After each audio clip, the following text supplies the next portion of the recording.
Fall is upon us, and today I'm sharing 3 recipes using pumpkin puree.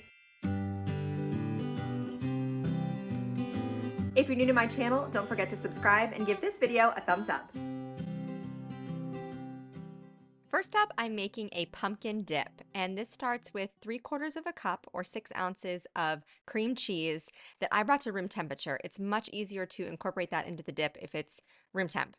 Then to that, I added a 1/2 cup of packed brown sugar and a 1/2 cup of canned pumpkin puree, just plain pumpkin puree, not pumpkin pie mix. So just check the can when you're shopping for your pumpkin.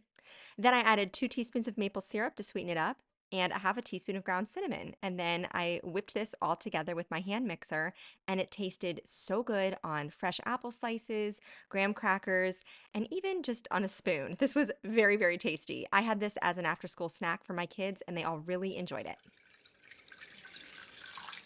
Next, I'm making a pumpkin spice syrup that was intended to be used in coffee, but I ended up finding many applications for this delicious syrup. So I started with a cup of water, a 1/2 cup of brown sugar, a 1/4 cup of maple syrup, 1/2 cup of pumpkin, 1 tablespoon of pumpkin pie spice, and 1/8 a teaspoon of salt. And I whisked this all together over probably about medium heat until it started to simmer, and then I reduced the heat to low. And this just simmers as you stir it for about 5 minutes. And then once it's thickened up a little bit, you can turn off the heat and add in 2 teaspoons of vanilla and whisk that in. So I stored this in some cute little jam jars that I had. It stayed in the fridge for several days, and I used it in a cup of coffee. The recipe says that you can substitute the water for dairy, so let's say 1/2 and 1/2 or cream, and then you would make your own pumpkin spice creamer. This was very delicious and actually not as sweet as I thought it was going to be, which was nice because for those of you who don't love super sweet coffee like I do, you can control the amount of sweetness you're getting, but you still get that little bit of pumpkin spice flair in your coffee. But then I went a little off the rails, adding the syrup to everything. So I had a chai latte another day, and I stirred the syrup into that. I also made some pancakes that morning, and I drizzled the syrup over that, and that was really good.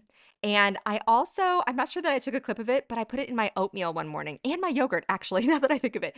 It was good in everything. It just adds that little bit of fall flavor to whatever you're having. Lastly, I'm incorporating the pumpkin puree into a savory dish. So this is a Thai pumpkin curry that I made for a weeknight dinner. I'm starting by chopping up my vegetables. I have an onion, some carrots, and garlic.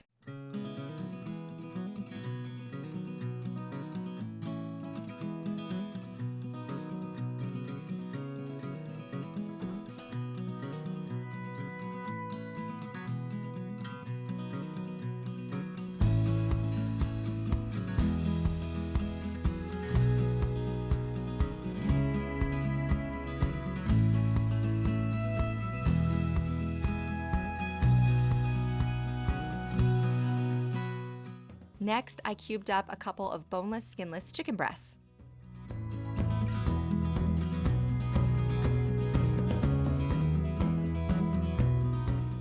In my Dutch oven, which incidentally just feels so cozy and fall-like to me, even though I use it all year round, I just love my purple Dutch oven so much.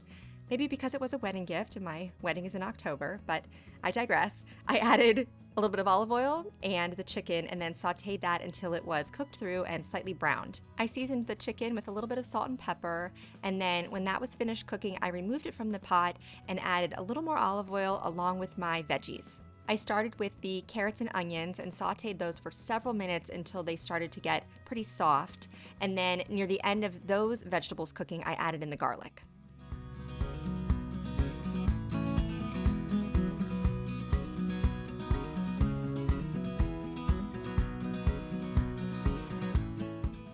Next, I added in a heaping tablespoon of curry powder, and this is something you want to try before you use it because all curry powders are made a little bit differently. Some of them are spicier than others, but beyond that I did add a 1/2 teaspoon of ginger too, and this gave a really nice warmth to the dish.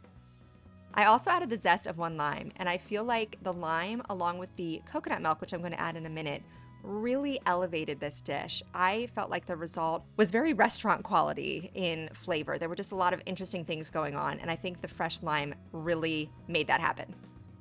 So next in went a can of coconut milk. It's unsweetened, and you want to shake that up first because the fat sort of the creamy part of the coconut milk separates from the thinner liquid, and you just want to reincorporate that before you add it into your dish here. And then I also added in a whole can of pumpkin puree.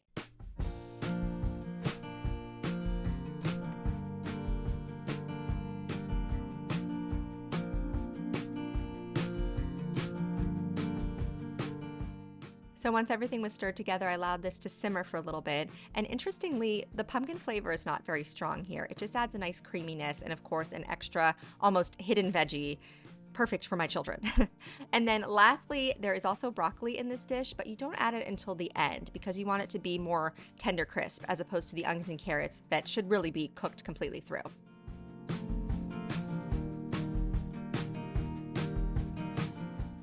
Along with the broccoli, I put the cooked chicken breast back in and I seasoned it with a little more salt.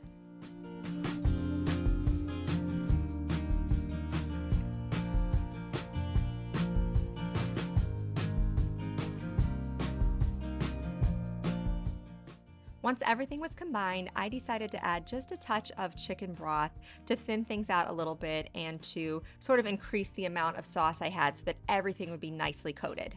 And the finishing touch here, as I mentioned earlier, is this fresh lime juice. I definitely recommend adding this in. I also had cilantro. Fresh herbs would be great here too. I just completely forgot about them in my fridge, but cilantro or basil or mint would be a nice touch too on top. I served this over rice and everybody really enjoyed it. It also makes great leftovers. As it sits in the fridge, the flavors just get better and better. Thank you so much for joining me here today in my kitchen, and happy fall!